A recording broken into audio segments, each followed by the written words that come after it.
kes cerai ada 66,448. Oh, biar betul Ustaz. Yes. Ambil anak orang bawa dulang, bawa apa pun cantik, maka nak pulang anak orang pun ada proses yang cantik. Oh, biasanya tak berlaku tu Ustaz. Itu masalah dia.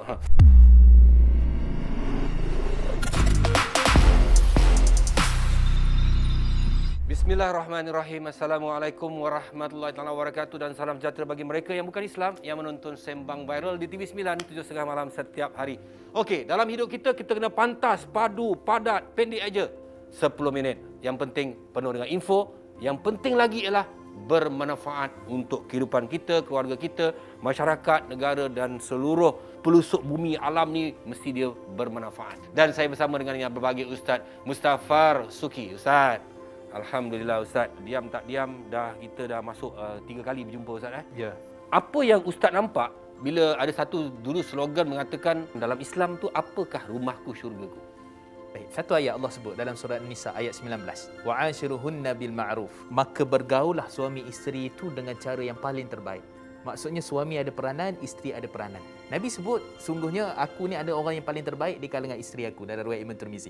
Maka menunjukkan bahawa konsep asal rumah tangga ni dia bukan seorang, saling melengkapi dan menyempurnakan apa yang tak lengkap. Jadi dua itulah yang dipanggil syurga rumah tangga. Kadang-kadang rumahku syurgaku itu dia akan ada juga bergolak Ustaz. Maka jadilah satu benda yang tidak diingini dipanggil penceraian. Tapi ada satu kes ni Ustaz. Kes ni ialah Ustaz, saya nak tanya Ustaz dulu.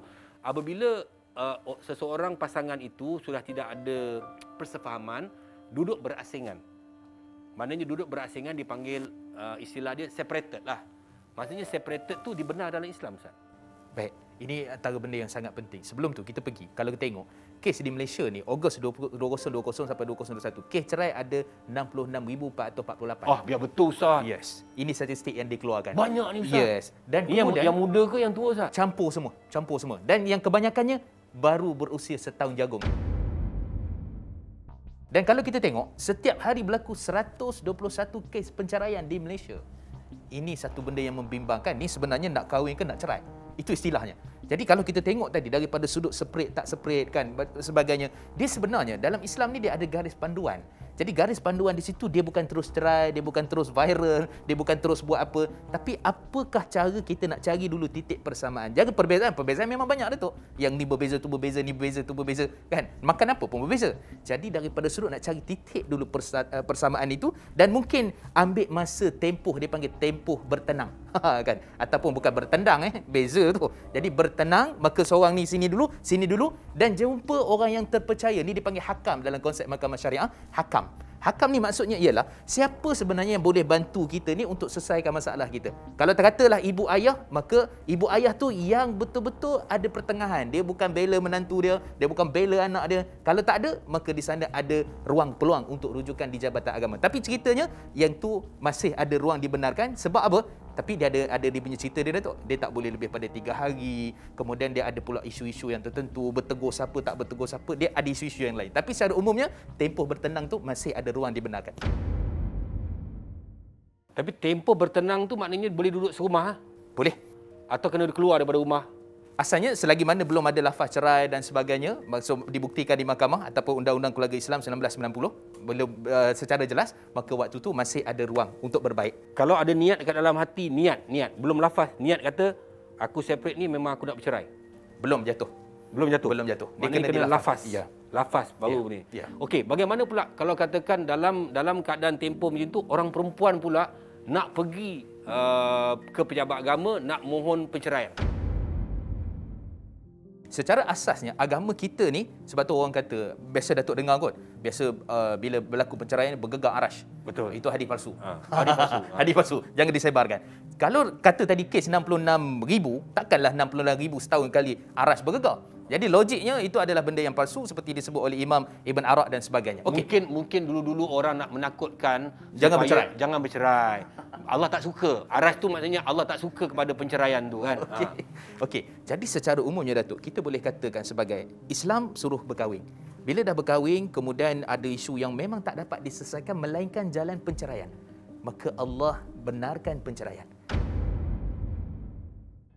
Jadi penceraian adalah jalan terakhir. Dia bukan jalan utama, tapi jalan terakhir yang mana daripada sudut memang tak boleh buat apa dah. Memang daripada sudut ni memang kita tak boleh bersatu, bergaduh memanjang, isu rumah tangga porak-poranda, macam-macam cerita. Maka Allah membenarkan untuk isu berkait dengan penceraian. Tapi ada proses. Ginilah, ambil anak orang, bawa dulang, bawa apa pun cantik, maka nak pulang anak orang pun ada proses yang cantik. Biasanya tak berlaku tu Ustaz. Itu masalah dia.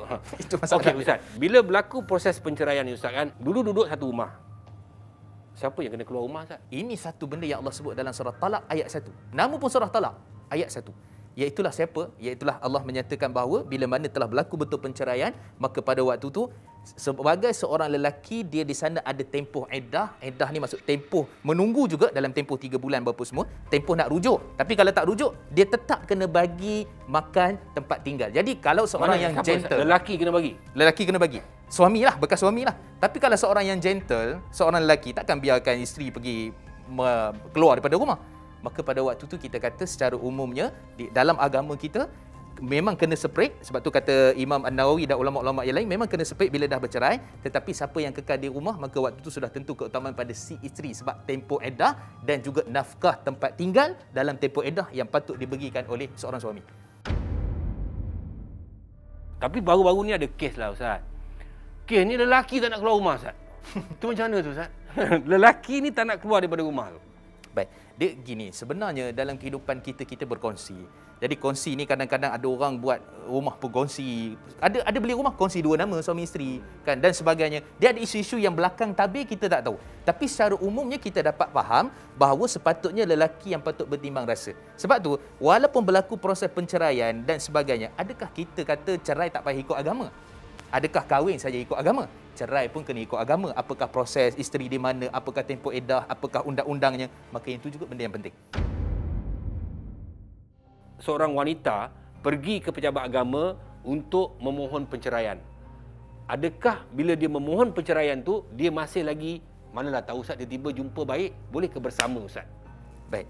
Secara umumnya, sebelum berlaku, dia ada proses. Mahkamah, kemudian dia ada proses untuk bawa kad pengenalan, bawa apa benda semua, kemudian dia akan pergi kepada Perjabatan Agama. Jabat agama ni dia akan mengesahkan ataupun mengeluarkan sijil penceraian.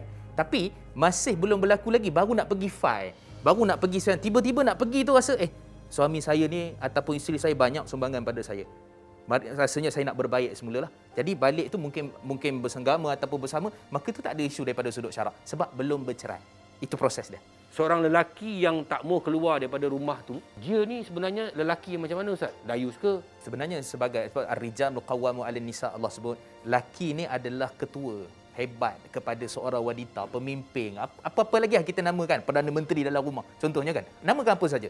Tapi sebenarnya peranan itu adalah satu benda yang sangat penting dan kemudian Allah sebutkan itu bukan saja saya. Allah sebut memang betul-betul peranan lelaki. Tak bagi nafkah iddah, tak bagi nafkah makanan, tempat tinggal dan sebagainya. Sebab tu hukum agama ni sangat cantik. Daripada mula meminang kan, meminang sampai berkahwin, sampai apa, sampai bercerai, ada saja hukum yang Allah bagi. Tak ada lagi agama yang lebih detail daripada agama Allah menceritakan satu persatu tentang perkara ini. Jadi seorang lelaki kena tegas dan juga dia perlu melunasi apa yang Allah kehendaki walaupun dah bercerai. Perkahwinan adalah satu benda yang dituntut dalam agama kita. Begitu juga kalau hilang kasih sayang, apabila berlaku penceraian, dia ada cara-cara hukum-hukum yang harus kita ikuti supaya ianya tidak menindas antara satu sama lain, baik lelaki dan baik juga perempuan. Jadi itulah sebabnya dalam kehidupan itu landasan yang paling utama ialah agama.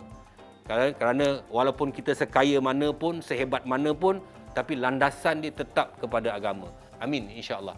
Jangan kita kongsi, kalau kita tak pasti, jangan kita buat wakaf dosa. Assalamualaikum warahmatullahi wabarakatuh dan salam sejahtera bagi mereka yang bukan Islam yang menonton Sembang Viral setiap malam di TV9 7.30 malam. Jumpa lagi esok. Assalamualaikum. Bye.